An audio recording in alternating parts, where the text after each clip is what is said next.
Меня зовут Артем Сомер, я курсант КМРК. Сейчас я прохожу морскую практику на учебном парусном судне «Крузенштерн» в составе кругосветной экспедиции «Паруса мира», которая посвящена 75-летию победы в Великой Отечественной войне.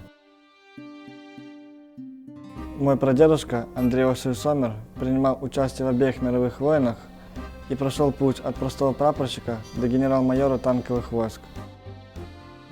Он в совершенстве знал немецкий язык, что не раз спасало ему жизнь. Например, 19 января 1945 года 89-я танковая бригада под командованием моего прадеда неожиданно нарвалась на немецкий пропускной пункт. «Стой! Кто идет?» – крикнул регулировщик.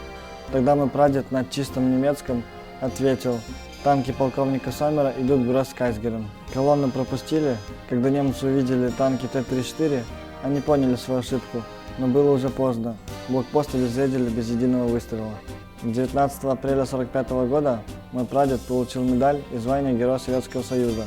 Также у него было множество других медалей и орденов. В честь моего прадеда в Калининграде названа улица, на которой установлен танк в память героям-танкистам. Я очень горжусь своим прадедом и посвящаю это плавание ему. Я знаменосец Победы.